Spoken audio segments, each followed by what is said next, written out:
El Islam y la democracia. Juan M. Ortiz Pérez, teniente coronel de Infantería de Marina. El Islam es un cuerpo extraño en la vía general del afianzamiento de la democracia. Gilles Kepel. Introducción. A tan solo unos días del camino al norte de la Meca se encontraba el poblado de Yasrib y luego fue nombrado Medina en la tradición islámica. Allí fue llamado Muhammad en el año 622 después de Cristo por algunos de los habitantes del lugar para que actuara como mediador en una disputa entre facciones rivales. El profeta de sus seguidores se trasladaron de la Meca a Yasrib durante varias semanas. Esta égira, marcó un antes y un después para los musulmanes, puesto que, según la tradición, supuso el inicio de la era islámica y la fundación de una umma en Medina, donde el momento en que se estableció la comunidad en Medina, Muhammad se erigió en el responsable de defenderla no solo de agresiones externas, sino también de disidencias internas. Los combates de diferente intensidad que se produjeron entre las distintas facciones constituyeron las experiencias formativas de la entonces naciente comunidad musulmana.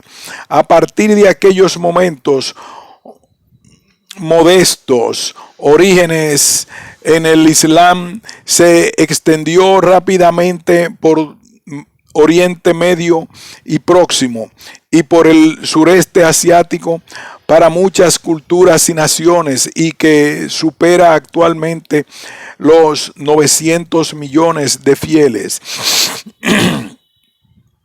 De ellos, el 30% de los musulmanes habitan en el subcontinente hindú, el 20% en África subsahariana, el 17% en el sureste de Asia, el 18% en el mundo árabe, el 10% en lo que fue la Unión de Repúblicas Socialistas Soviéticas, URSS, y China, y el resto diseminados por el mundo. Turquía, Irán y Afganistán comprenden el 10% del Oriente Medio no árabe.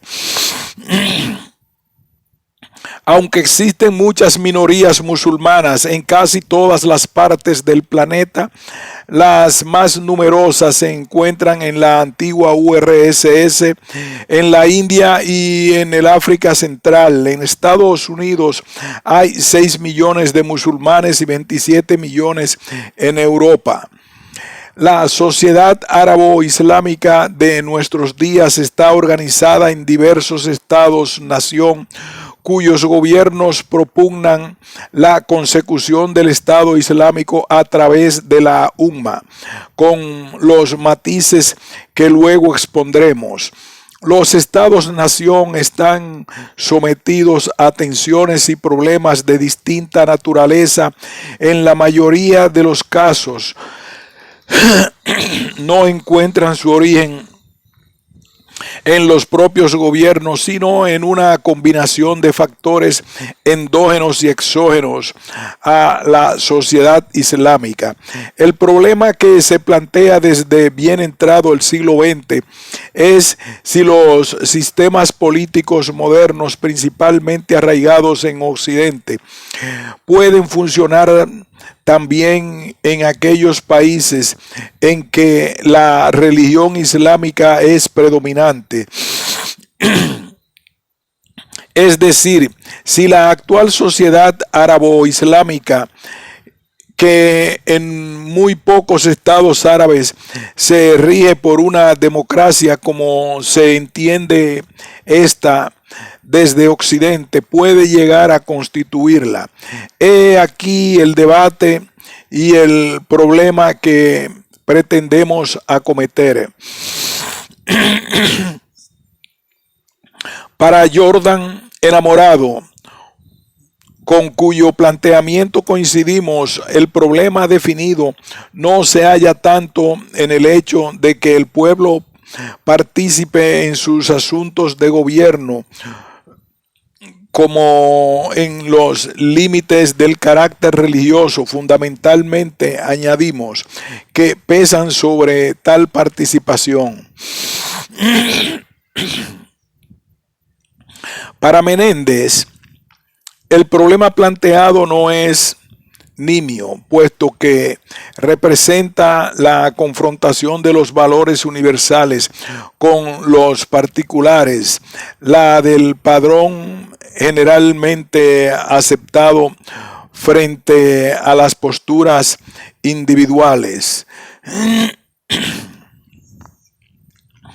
Para Escobar, los conceptos Islam y democracia no pueden compararse en forma mecánica sin tener en cuenta las diferentes dinámicas históricas que han acompañado a cada uno de ellos. Es preciso tener en cuenta también, aclara este autor, que la tercera ola de la democratización no alcanzó por igual a Oriente y a Occidente, apenas llegó al mundo árabe. Es precisamente en torno a la democracia donde más se acentúan las diferencias entre Occidente y el Islam. La opinión generalizada entre los analistas de ambas culturas, y en eso sí que coinciden, es que no en todos los países se dan las condiciones para que la democracia se establezca y perdure. La división de las sociedades árabes, por ejemplo, en clases integradas en el sistema productivo y clases marginadas, dificulta de forma extraordinaria la vía democrática.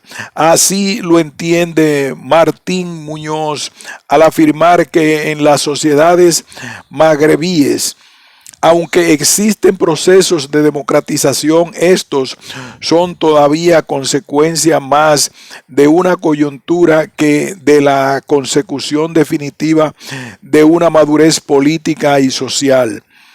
Incluso los autores occidentales, que podríamos denominar pro-musulmanes, que hemos consultado, admiten las limitaciones a la democracia y a la pluralidad con las que se encontraría en el mejor de los casos el Estado Islámico. Y no solo eso, sino que matizan el tipo de democracia que podría tener lugar en las distintas culturas musulmanas. Rizando el rizo, otros afirman que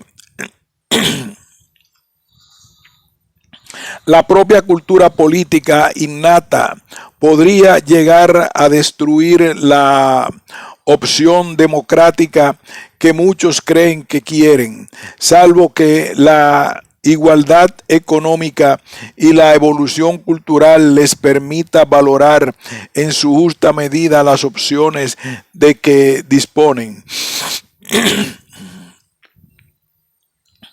Con este trabajo pretendemos analizar los factores que influyen en el problema y estudiar sus consecuencias para poder inferir conclusiones de valor. La importancia y la actualidad del tema no pueden ser mayores en los tiempos que corren, tiempos en los que se utiliza el argumento democrático para considerar a los estados como aliados y en su ausencia ponerlos bajo sospecha. En consecuencia, tiempos en que La democracia trata de imponerse por la fuerza, sin más paliativos, cuando se trata de ganar la afinidad del régimen en cuestión.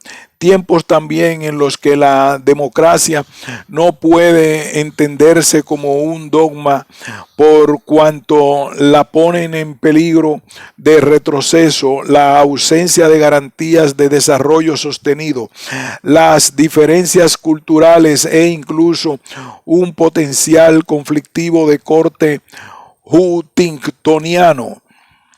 Tiempos en que los derechos humanos también han adquirido un valor inusitado en Occidente, mientras son prácticamente desconocidos en buena parte del llamado tercer mundo. Factores que afectan al problema: historia y tradición. La implantación de la democracia como sistema político paradigmático es relativamente reciente, incluso en los países occidentales de mayor tradición democrática.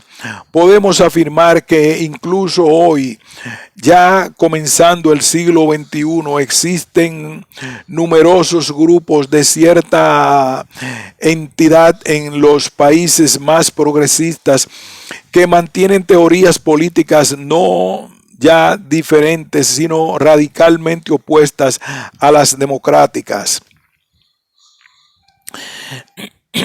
Quizás se pueda decir como mucho que en grupos sociales reducidos se ha seguido desde antiguo un sistema de toma de decisiones que podríamos denominar de consenso, más que democrático.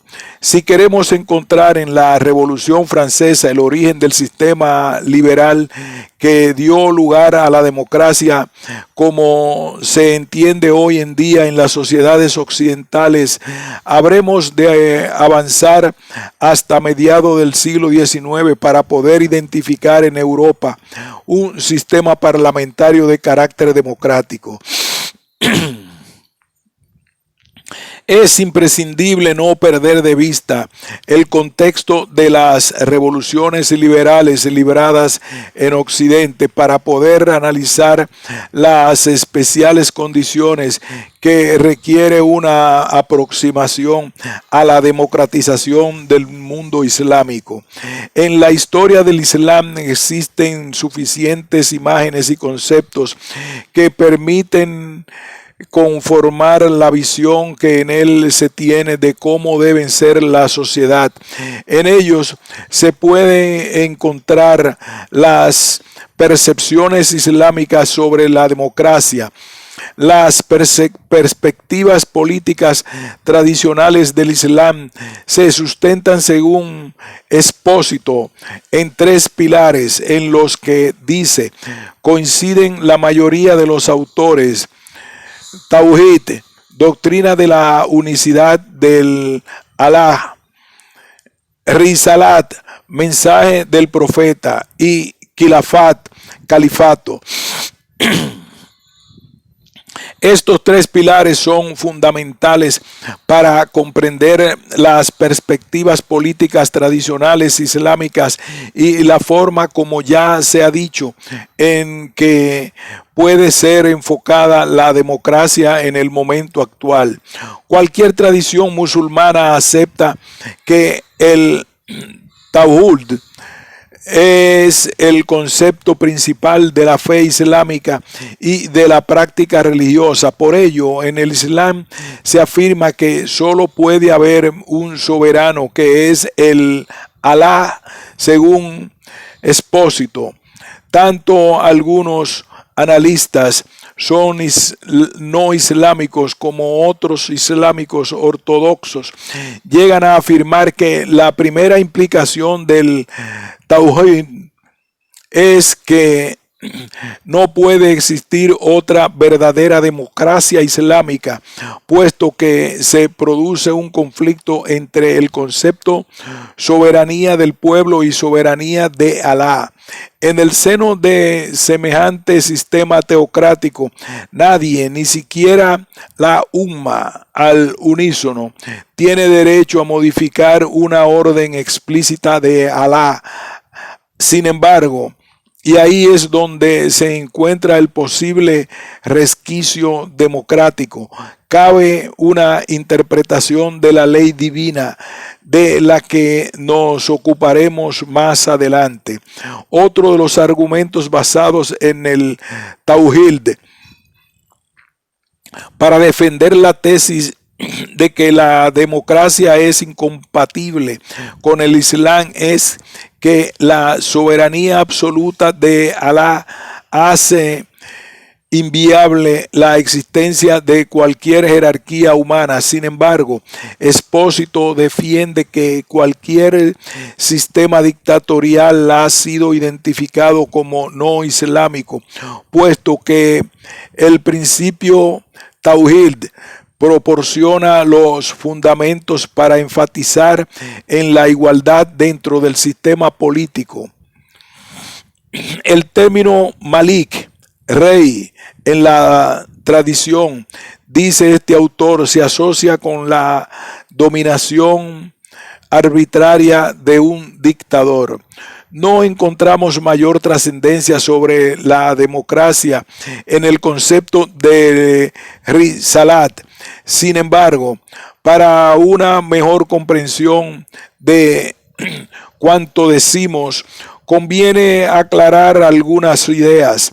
La existencia de un profeta y su mensaje es común a las tres grandes religiones monoteístas. Sin embargo, adquiere un carácter especial en la islámica. Para los mahometanos, la existencia de un profeta que propague en términos inteligibles la palabra de Alá en cada nación es la forma en que el hombre puede conocer y llevar a cabo sus cometidos a través de unas instrucciones claras y prácticas transmitidas por aquel de lo que Alá espera de cada uno. Sin ese conocimiento, el mahometano sería incapaz de contestar a las cuestiones fundamentales de la existencia humana. Entre otros conceptos contenidos en la revelación divina, el que resulta más interesante para nuestro trabajo es la clara explicación de cómo ordenar la sociedad según el deseo de Alá. Esto incluye la puesta en práctica de una ley que, aplicada concreta y rectamente, tiene como resultado una sociedad feliz e ideal. En cuanto al califat, ha sido tradicionalmente un concepto relacionado con el pensamiento político islámico, con el liderazgo de la comunidad musulmana y Mamal, y a la muerte del profeta, la sucesión en el caudillaje de dicha comunidad recayó en el califa sucesor profeta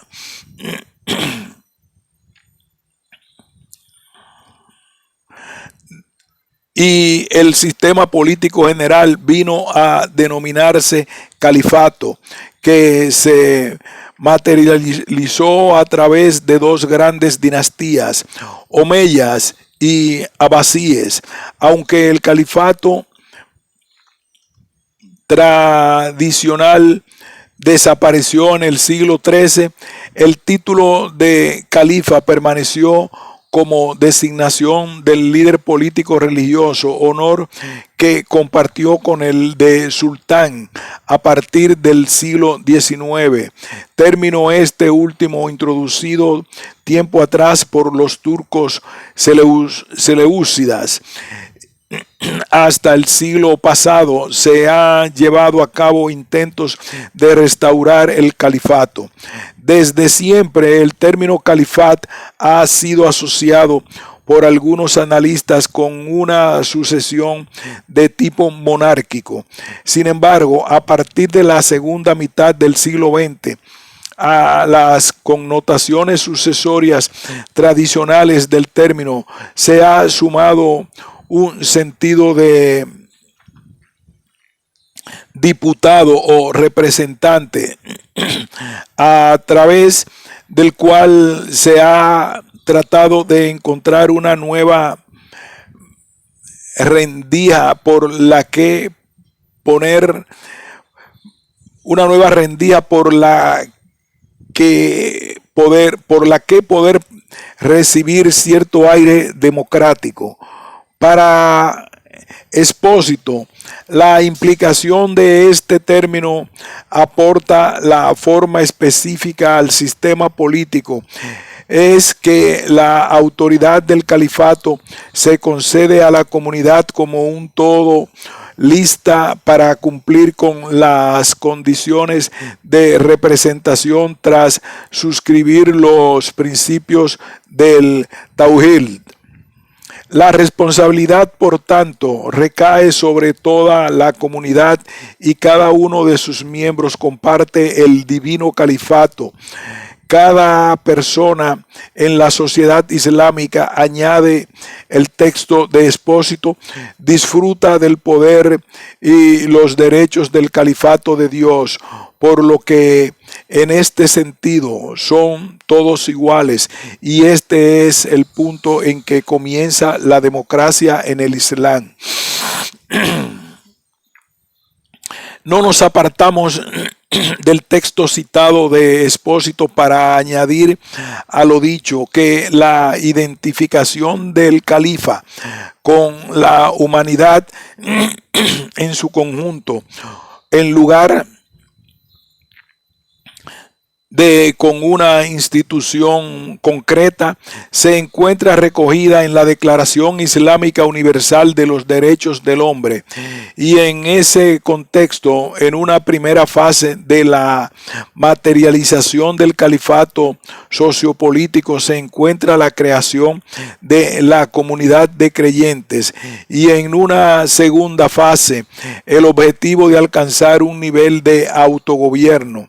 Esta percepción, añade Expósito, es fundamental para basar los conceptos de responsabilidad humana y de oposición a los sistemas de dominación, y proporciona la base para establecer la diferencia en la democracia en términos occidentales y en términos islámicos.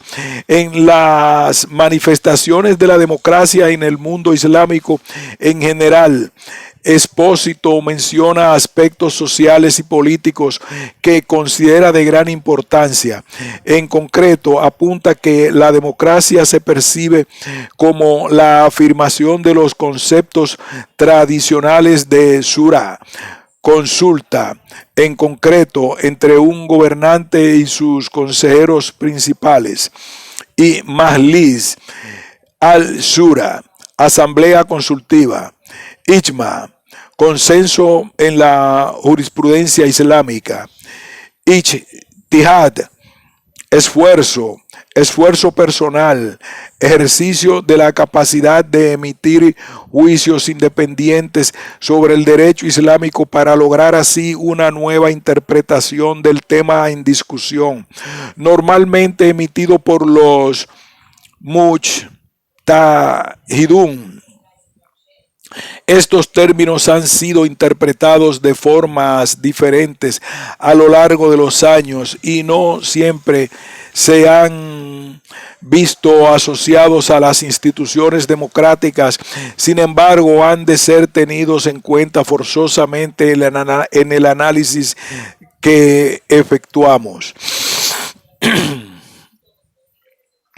La necesidad de consulta, Shura, es una consecuencia política, dice Expósito, de principio de califato que como apuntábamos anteriormente, no es otra cosa que la vicerregencia que ostentan los humanos, hombres y mujeres musulmanes, indistintamente de Alá en la tierra, y que a su vez delegan en el gobernante, por lo que la opción de los creyentes ha de reflejarse en las líneas de acción del Estado a través de la consulta. Algunos analistas, sin embargo, entienden la consulta como un medio del gobernante para canalizar las decisiones del gobierno sin que ello suponga participación alguna del musulmán. Desde el siglo XIX, añade Expósito, a este respecto, se han hecho esfuerzos en el Islam para ampliar el sentido del término consulta, y en cualquier caso, apostilla este autor, la Shura es un elemento clave en la relación entre Islam y democracia. Waynes hace mención a la época colonial en la que los países colonizadores eran referencia social y política para los colonizados, para afirmar que los apologistas musulmanes de la época, al igual que los reformistas, utilizaron conceptos tradicionales del pensamiento islámico, identificándolos con las ideas europeas del momento. Así asociaron la Shura con la democracia parlamentaria. Waynes parece inclinarse por la interpretación de la Shura próxima a la consulta democrática, pero dentro de los límites de la Sharia. Así afirma que el gobernante que debe actuar de acuerdo con esta solo puede hacerlo con el consentimiento de toda la comunidad. Para Waynes, la Shura garantiza el control humano de los asuntos de la Umma, pero como decimos, dentro de los límites de la ley sagrada. Según él, debe haber consulta para la elección del jefe del Estado y para cualquier decisión adoptada por el gobierno.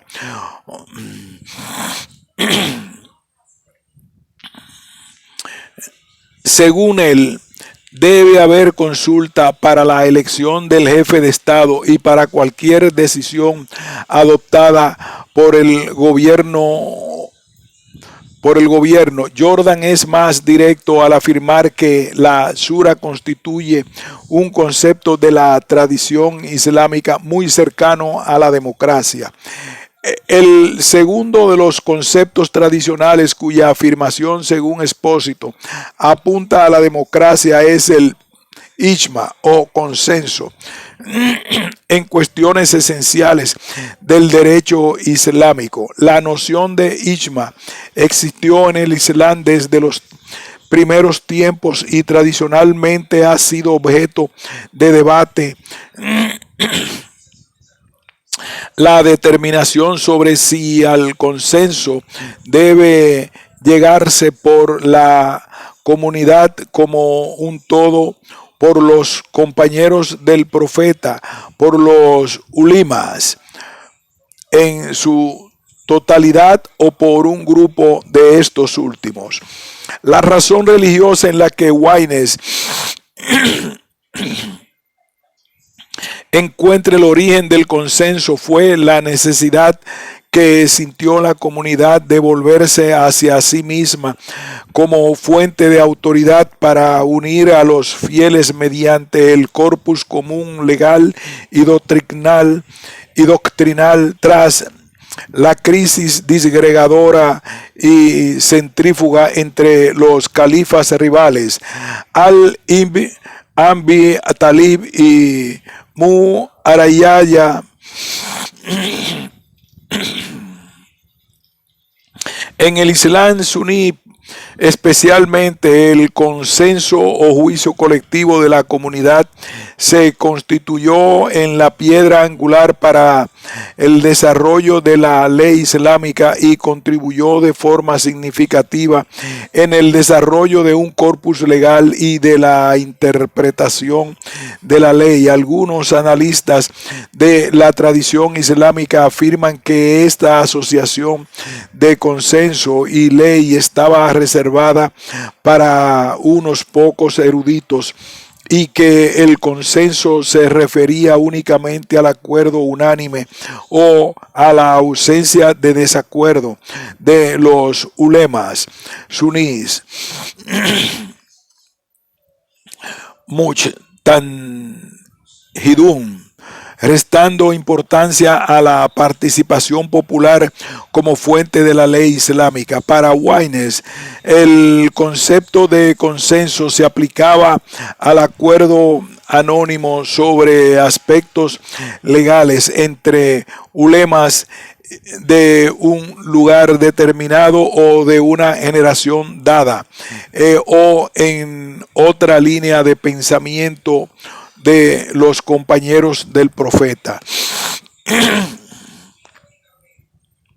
De nuevo, el pensamiento islámico moderno trata de flexibilizar el término dotándolo de un carácter más amplio, de forma que dé cabida a la comunidad en general. En este sentido, Expósito afirma que el concepto de consenso proporciona la base para la aceptación de sistemas que reconozcan el papel de la mayoría.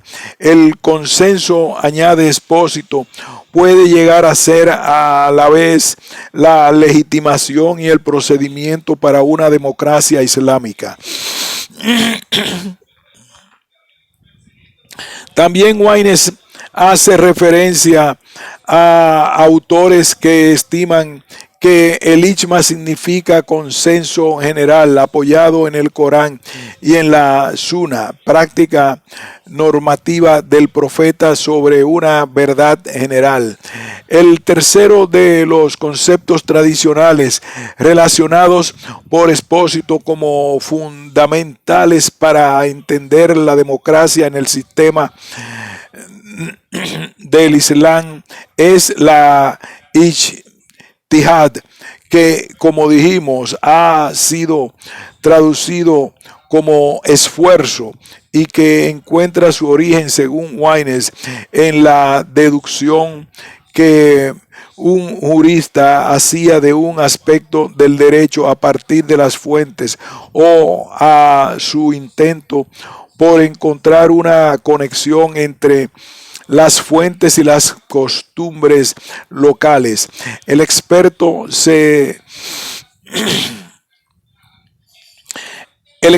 que realizaba la tarea era el mujtahid, quien ejercía su talento libremente y solo era responsable ante Alá. La necesidad de acudir a las fuentes no era otra que la causada por la variedad de costumbres locales que se encontraban fuera de Arabia, pero bajo control de la autoridad musulmana. Para muchos pensadores musulmanes, apunta Expósito, este concepto es la clave para la implementación de la voluntad de Alá